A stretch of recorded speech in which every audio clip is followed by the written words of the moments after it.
everybody, I'm Ebony. This is Ebony's Creativity. Thank you so much for joining me here on my channel. In today's video, I am taking some mismatched furniture that I've gotten completely for free from two different places. The chairs from the side of the road, and this table was gifted to me from a previous customer. So now I have a mismatched set of tables and chairs, and I'm going to try to make it look cohesive. So if you would like to see that, please keep on watching. Thank you so much for joining me on my channel. Happy New Year to all of you. Let's hop right on into the flip.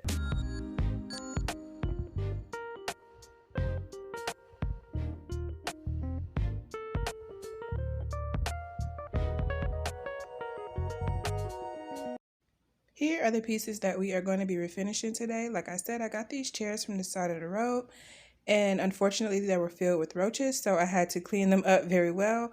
But this table was given to me from a customer who was buying something that I've previously refinished here on the channel to replace it with. So as you can see, it has been well loved. There are a lot of cut marks, and so you know what that means. Time to get to sanding. So I'm going in with my orbital sander and some 220 grit sandpaper. I probably should have started a little bit lower, maybe like 120, and worked my way up to 220, but 220 is what I have on hand, so that is what I'm going to be using, and I'm just moving in the direction of the wood grain.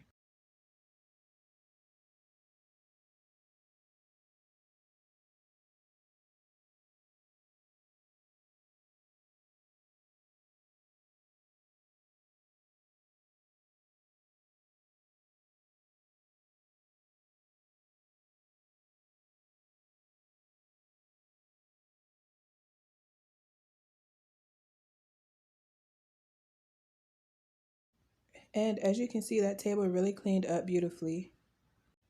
So now we are moving on to the chairs, and I'm going to be sanding those down as well. Still using the 220 grit sandpaper, knowing that I should probably be using 120. I do have some limitations on this project, one being that I don't have a fine detail sander, and I don't have a sander that will get into grooves really well like the Surf Prep sander does. So on this project, I'm just trying to make this look as cool as I can using what I have. Initially, I wanted to do more of like an all raw look, have everything sanded down, but when I started to think about the time that would take, I just decided to go the route of kind of doing half sanded, half painted look. That way everything would still look cohesive, but I could save myself some time on sanding. Here's my initial stopping point for the chairs, but I did go in and do a little bit more later, so you will see that coming up. So now I'm going in with my Simple Green and some TSP cleaner with some hot water and a microfiber cloth, and I'm just going to be cleaning this whole table down as well as the chairs.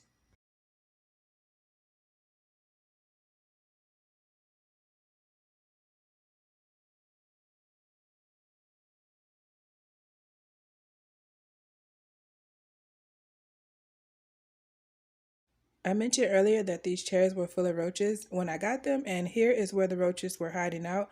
You can see a lot of remains that were left over after I evicted the actual roaches themselves, so I did spend a little extra time cleaning here. After that, I went in with my sanding block, and I'm just scuff sanding all of the legs by hand. I did not want to do it with my sander because I was afraid to flatten out the rounded edges, so I just did it by hand. Here's how one of those looked sanded versus one that had not yet been sanded. So as you can see, I was able to do a pretty thorough job just using my hand and a sanding block. I'm now scuff sanding the edge of the table with the same 220 grit sandpaper, and I also did not sand this one with my orbital sander for the same reason. I did not want to flatten out the edge of the table. I find that manual sanding is much easier to control than an orbital sander. So when I have areas that I need to be delicate with, I normally sand them by hand. After sanding, I wiped that down and flipped the tabletop over, and I started to sand this bottom skirt underneath.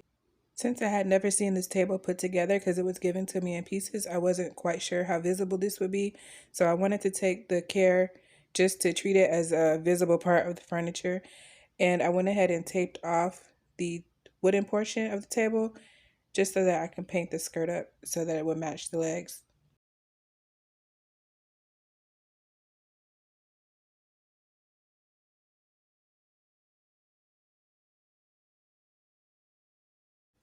Normally I prime everything, but since I won't be priming this portion, because I'm just not sure if it's even worth the effort. I'm just going in with liquid sandpaper. And if you've never used this, it just kind of makes it hazy like so. And it is supposed to help the paint adhere. So I got a new brush. I know some of you who've been watching me for a while will be very proud because I only use my same brush normally, but I did get this one just for kind of smaller areas, and I decided to pull it out for this project. And I'm going in with my Fusion paint in coal black, and I'm going to be doing 2 coats on this bottom portion.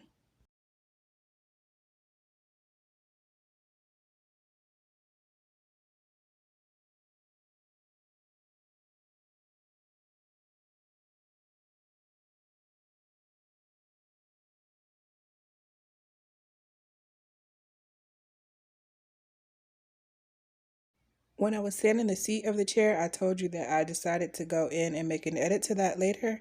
And here is the edit. I just decided to do this upper portion on the back as well.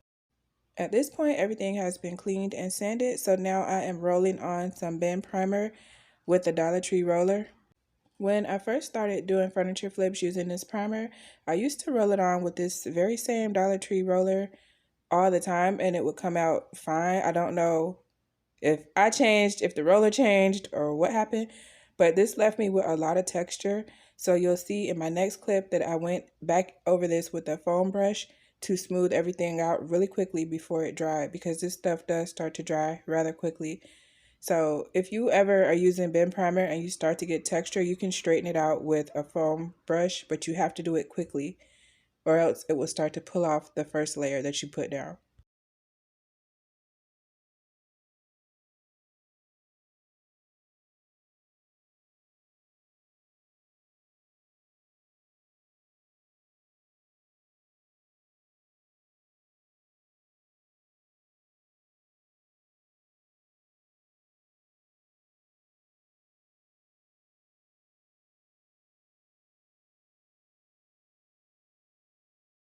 After doing what I could with these laying flat, I stood them upright and I just continued priming with the foam brush. And I put them on the Lazy Susan so that I could spin them as I needed to, and that worked out pretty well. So that's a little tip if you are searching for one. These were solid wood, so I wasn't worried about the paint adhering, but I did do the bonding primer just for extra insurance, as well as to make sure that I covered all of the areas with paint because the legs were already a really dark color. At this point, I figured it'd probably be easier to attack the chairs if I separated them into 2 different pieces. So that is what I'm doing here, just removing the seat from the frame.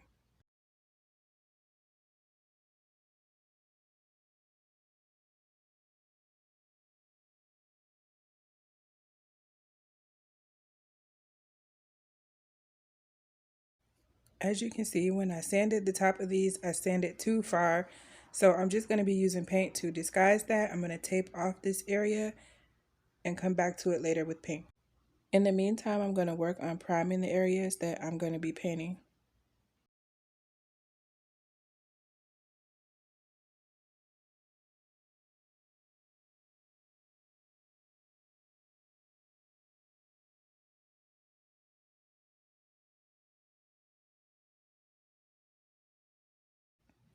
Now it is finally time to paint, so I'm going in with my same old clean on brush and my Fusion paint in coal black.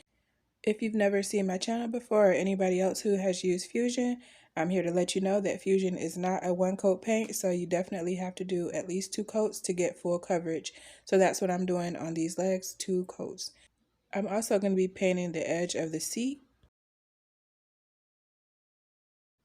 And you can't really see it, but I also have this on a Lazy Susan. The Lazy Susan definitely came in clutch on this project. So if you have an extra one laying around and you refinish furniture, consider saving it or using it for this purpose, because this really did help me get all the way around these areas without having to exert too much energy.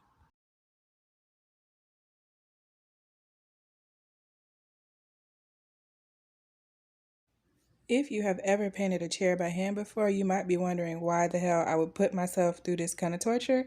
And the reason is because I have broken my paint sprayer and I'm waiting on my new one to come in the mail.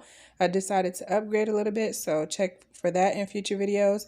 But today we're kicking it old school because I don't have a sprayer currently and I really wanted to get this project done. So where spraying a chair would probably take somewhere between 5 to 8 minutes, hand painting this chair took me about 45 minutes per coat. And I did do 2 coats on each chair. So if you are thinking about investing in a sprayer, do so. I've been using the Home Right sprayer from Amazon and it worked just fine. It broke by my own stupidity, not by anything wrong with the machine. So just take care of your tools so you don't end up in a situation like me, wasting your time when you could have been done and on to your next project.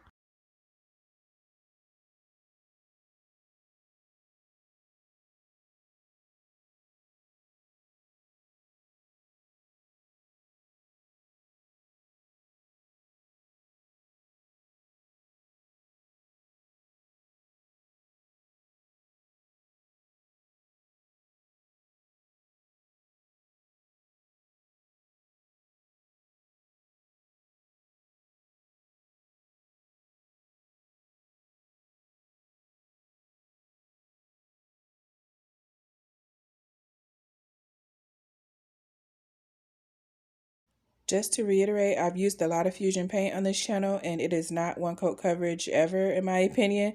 So here is some proof of that for this particular project. You can see some sparse areas here on the tops of the chairs as well as here on the legs. You can definitely see through to that white primer. So as always, these will get at least 2 coats of paint.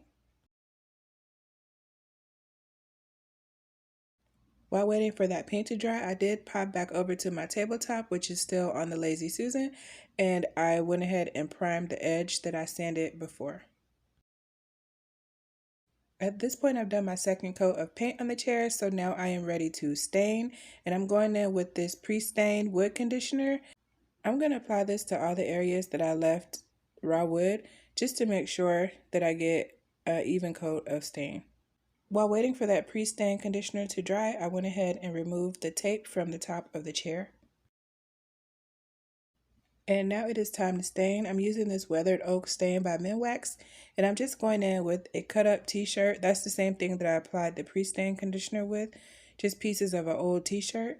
And I'm just going to be applying my stain in the direction of the wood grain.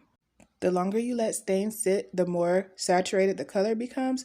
And I did not want a deep color on these. I just kind of wanted a wash of the gray. So I did not let these sit on for long. I just wiped it back as soon as I applied it.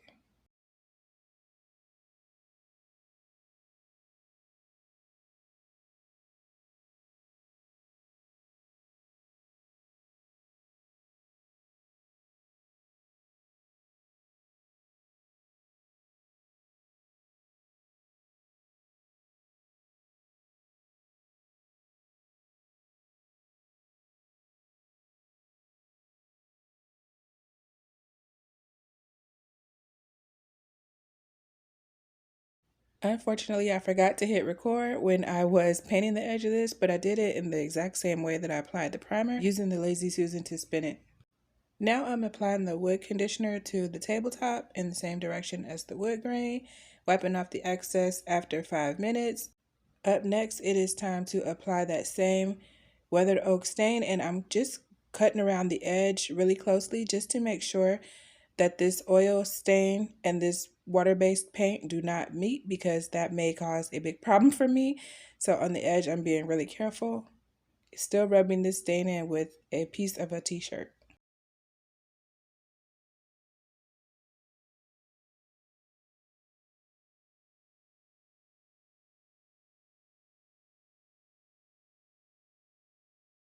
For my topper, I'll be using this Wise Owl Furniture Salve, and you can use it on both painted and stained surfaces. So I'm just going to give everything a really good wipe down with this Dollar Tree pad.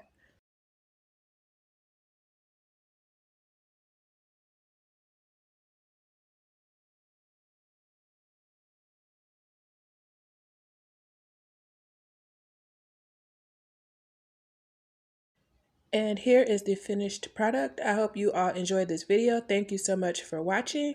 Please do not forget to subscribe to my channel. Leave me a comment and let me know how you feel this project turned out. And I will talk to you guys in my next flip. Bye guys.